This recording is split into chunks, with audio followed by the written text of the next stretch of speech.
Hello guys, आज हम आंशिक हिस्ट्री का नेक्स्ट टॉपिक देखेंगे गुप्त वंश, गुप्ता डायनेस्टी। इसके पहले हमने पढ़ा है मौर्योत्तर काल में विदेशी आक्रमण। उसको पढ़ते पढ़ते हमने लास्ट में थोड़ा सा कुषाण वंश भी कवर कर दिया था। तो जो कुषाण वंश था उसका सबसे महाप्रतापी शासक था कनिष्क। ठीक है, देखिए मौर्य वंश में क्या था, एक अखंड भारत का निर्माण हुआ था, एक बड़ा साम्राज्य देखने को मिलता है। लेकिन बाद में फिर छोटे छोटे साम्राज्य में बढ़ जाते हैं, छोटे छोटे सामंतों में बढ़ जाते हैं। ठीक है, छोटे छोटे राजा में बढ़ जाते हैं। लेकिन गुप्ता डायनेस्टी में क्या हुआ, फिर से एक बार एक बड़ा साम्राज्य देखने को मिलता है। आइए इसी के बारे में लर्न करते हैं। Let's learn. गुप्त वंश, गुप्ता डायनेस्टी। ऐसा माना जाता है कि जो गुप्त वंश के शासक थे वो कुषाण वंश के सामंत थे। ठीक है, जो गुप्त वंश के शासक थे या संस्थापक थे, जो गुप्त वंश के संस्थापक श्री गुप्त वे कुषाण वंश के सामंत थे। सामंतों में से ही एक थे। कुषाण वंश का सबसे महाप्रतापी शासक था कनिष्क। हमने पिछले वीडियो में अपलोड किया है, आप लोगों ने नहीं देखा होगा तो देख लीजिए। ठीक है, आगे ऐसा माना जाता है कि गुप्त वंश के जो शासक थे वो कुषाण वंश के सामंत थे। आगे गुप्त वंश के संस्थापक श्री गुप्त ने 240 ईस्वी में, अब ईसा पूर्व हो गया है, अब ईस्वी आ गया यहाँ से गुप्त वंश में। ठीक है, तो गुप्त वंश के जो संस्थापक मतलब गुप्त वंश की स्थापना जिसने किया, श्री गुप्त ने गुप्त वंश की स्थापना 240 ईस्वी में किया था। और जो गुप्त वंश के संस्थापक थे श्री गुप्त, इनका जो है शासनकाल टाइम पीरियड जो है 240 ईस्वी से 280 ईस्वी तक रहा। ठीक है, और इन्होंने महाराज की उपाधि धारण की। किसने? श्री गुप्त ने। याद रखिएगा, ये भी इंपॉर्टेंट है, इसको समझते चलेंगे। श्री गुप्त ने महाराज की उपाधि धारण की। फिर श्री गुप्त के बाद उनका उत्तराधिकारी घटोत्कच आया। ठीक है, घटोत्कच श्री गुप्त का पुत्र था और उनका उत्तराधिकारी। फिर घटोत्कच का शासन आया। तो जो घटोत्कच था उसने भी महाराज की उपाधि धारण की। घटोत्कच भी महाराज की उपाधि धारण की और श्री गुप्त ने भी महाराज की उपाधि धारण की।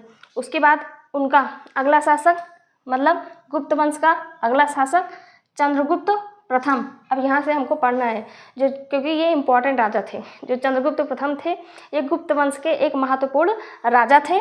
ठीक है, इन्होंने जो चंद्रगुप्त प्रथम है इन्होंने महाराजाधिराज की उपाधि धारण की। याद रखिएगा, जो चंद्रगुप्त प्रथम है इन्होंने महाराजाधिराज की उपाधि धारण की।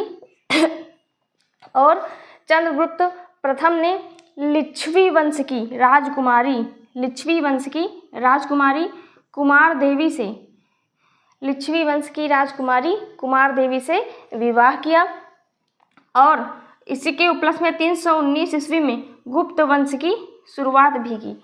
ठीक है, 319 ईस्वी में चंद्रगुप्त प्रथम ने गुप्त वंश की या गुप्त संवत की कह सकते हैं, चंद्रगुप्त प्रथम ने 319 ईस्वी में गुप्त संवत की शुरुआत भी की और लिच्छवी की राजकुमारी कुमार देवी से विवाह भी किया।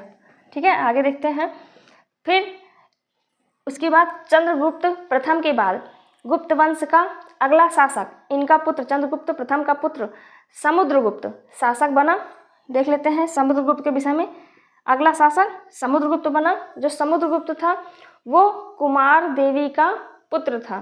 ठीक है, कुमार देवी का पुत्र था और वह अपने आप को खुद को लिच्छवी दौहित्र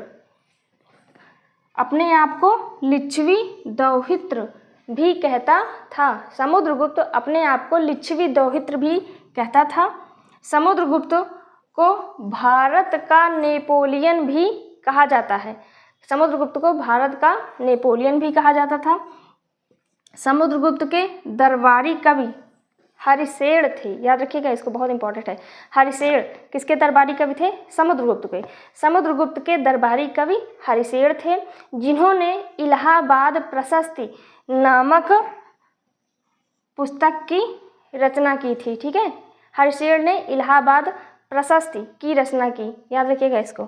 आगे समुद्रगुप्त संगीत प्रेमी था, क्योंकि इसके शासनकाल में या समुद्रगुप्त के समय में चलाए गए सिक्कों पर, जो सिक्के चलते थे ना, उस पर समुद्रगुप्त की बीड़ा बजाती हुई चित्रों को दर्शाया गया है। समुद्रगुप्त के जो है चित्रों को बीड़ा बजाते हुए दर्शाया गया है। इसीलिए यह अनुमान लगाया गया है कि समुद्रगुप्त संगीत प्रेमी था। आगे देख लेते हैं। समुद्रगुप्त के बाद अगला शासक गुप्त वंश का आता है रामगुप्त। रामगुप्त के विषय में हमें नहीं पढ़ना है क्योंकि यह एक अयोग्य शासक था। हमें उन्हीं शासकों के विषय में पढ़ना है डीपली, मतलब कि थोड़ा सा जानकारी लेना है जो योग्य शासक थे या प्रतापी शासक थे। रामगुप्त आता है समुद्रगुप्त के बाद अगला शासक, लेकिन समुद्रगुप्त एक अयोग्य शासक था। ठीक है, फिर रामगुप्त के बाद अगला शासक गुप्त वंश का चंद्रगुप्त द्वितीय। ठीक है, देख लेते हैं चंद्रगुप्त द्वितीय। याद रखिएगा, जो चंद्रगुप्त प्रथम है, चंद्रगुप्त प्रथम, इन्होंने महाराजा धीराज की उपाधि धारण की थी, लेकिन चंद्रगुप्त द्वितीय ने विक्रमादित्य की उपाधि धारण की थी। ठीक है, थोड़ा सा अंतर डिफरेंस समझते चलेंगे। एक चंद्रगुप्त मौर्य था, एक चंद्रगुप्त प्रथम और एक चंद्रगुप्त द्वितीय। जब मौर्य वाला आ जाएगा तो मौर्य डायनेस्टी, मौर्य साम्राज्य का माना जाएगा था। उसके बाद अगर आ जाएगा चंद्रगुप्त प्रथम, तो चंद्रगुप्त प्रथम ने महाराजा धीराज की उपाधि धारण की थी। चंद्रगुप्त द्वितीय ने विक्रमादित्य की उपाधि धारण की थी। ठीक है, गुप्ता डायनेस्टी के हैं दोनों।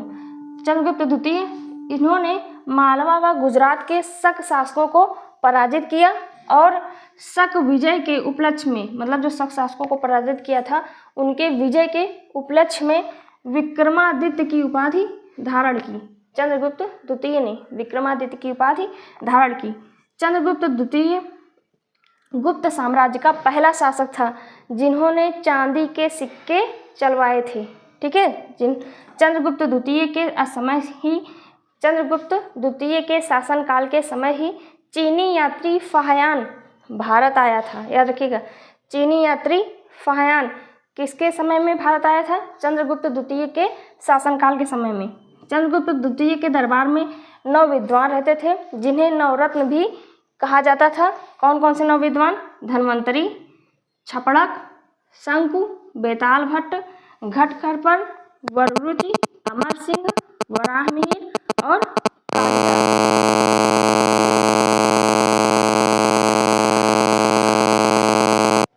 चलिए आगे देख लेते हैं। आगे गुप्ता डायनेस्टी, गुप्त वंश का अगला शासक कुमारगुप्त प्रथम। कुमारगुप्त प्रथम के विषय में एक वेरी इंपॉर्टेंट पॉइंट है कि नालंदा विश्वविद्यालय की स्थापना किसने की थी? नालंदा विश्वविद्यालय की स्थापना कुमारगुप्त प्रथम ने की थी। याद रखिएगा इसको, नालंदा विश्वविद्यालय की स्थापना कुमारगुप्त प्रथम ने की थी। ठीक है, अगला शासक स्कंदगुप्त। कुमारगुप्त के बाद अगला शासक बना स्कंदगुप्त।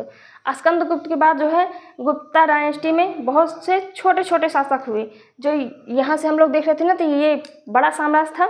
उसके बाद फिर स्कंदगुप्त के बाद क्या हुआ? गुप्त वंश था वो छोटे छोटे शासकों में विभाजित हो गया।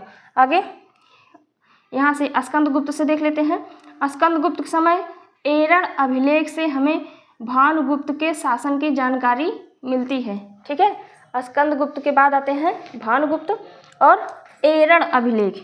ये अभिलेख बहुत इंपॉर्टेंट है। एरण अभिलेख से हमें भानुगुप्त की जानकारी मिलती है और एरण अभिलेख से ही हमें सती प्रथा का पहला साक्ष्य मिलता है।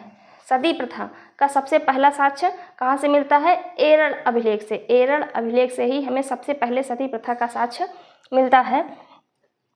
इस वंश का मतलब गुप्त वंश का अंतिम शासक विष्णुगुप्त था। ये तो हो गया गुप्त वंश से रिलेटेड। कुछ इंपॉर्टेंट पॉइंट देख लेते हैं। गुप्त काल के प्रमुख मंदिर, ये इंपॉर्टेंट बहुत ज़्यादा एग्जाम में पूछा जाता है। देखिए, देवगढ़ का दशावतार मंदिर, देवगढ़ का दशावतार मंदिर ललितपुर उत्तर प्रदेश में स्थित है। तिगवा का विष्णु मंदिर जबलपुर मध्य प्रदेश में स्थित है। एरण का विष्णु मंदिर सागर मध्य प्रदेश में स्थित है। ऐसे याद कर सकते हैं। एरण अभिलेख से ही हमें सबसे पहले सती प्रथा को देखने को मिलता है। एरण अभिलेख से तो एरण का विष्णु मंदिर, सा से सती प्रथा, सा से सागर मध्य प्रदेश। भूमरा का शिव मंदिर सतना मध्य प्रदेश। नचनट कुठार का पार्वती मंदिर पन्ना मध्य प्रदेश। भीतर गांव का कृष्ण मंदिर कानपुर उत्तर प्रदेश और नागौद का शिव मंदिर सतना मध्य प्रदेश। ये तो हो गया गुप्त वंश, गुप्त काल या गुप्त वंश के प्रमुख मंदिर, गुप्त काल के प्रमुख मंदिर। आगे देख लेते हैं गुप्त काल के प्रमुख कवि एवं उनसे संबंधित उनकी रचनाएं। वेरी वेरी इंपॉर्टेंट है। चलिए इसको लिखते जाते हैं, देखते जाइएगा।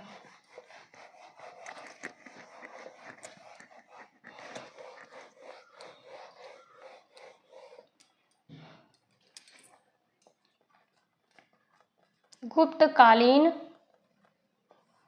रचनाएं एवं उनके लेखक।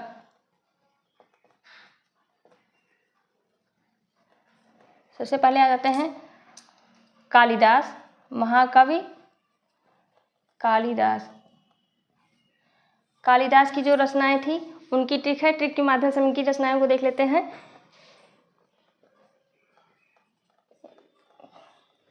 विक्रम कुमार अभिमेघ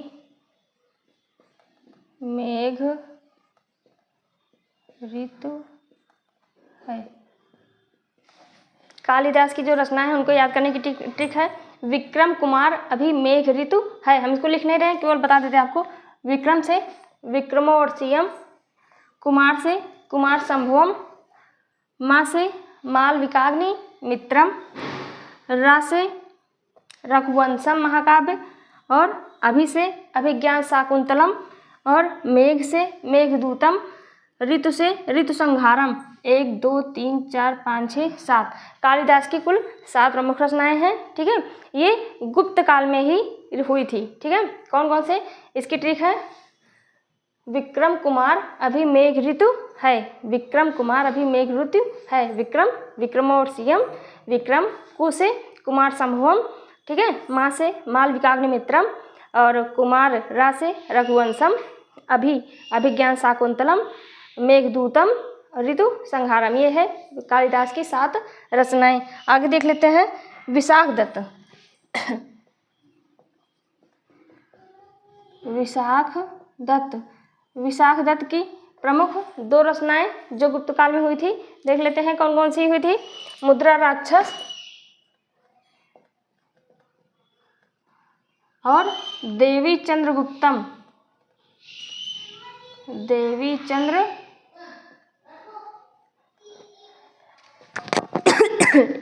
ठीक है, विशाख दत्त की 2 रचनाएं, मुद्रा राक्षस और देवी चंद्र गुप्तम। आगे शूद्रक की रचना थी मृच्छकटिकम,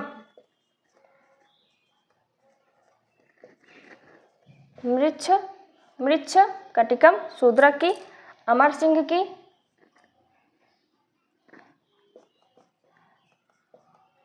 एक तरफ लिख देते हैं कवि, एक तरफ लिख लेते हैं रचनाएं, ये ज़्यादा सही पड़ेगा ना। अमर सिंह की अमरकोश, अमर से रिलेटेड है, अमर सिंह की रचनाएं थी अमरकोश, शूद्रक, मृच्छकटिकम। और विशाख दत्त की मुद्रा राक्षस, देवी चंद्रगुप्तम।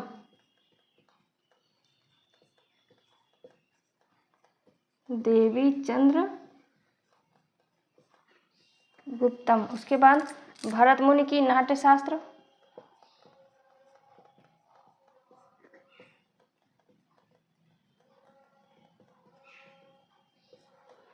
वात्स्यायन कामसूत्र,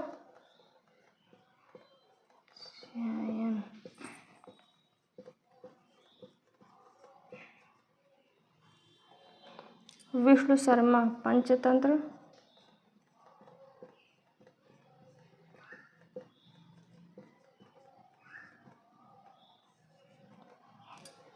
कामंदक नीतिसार।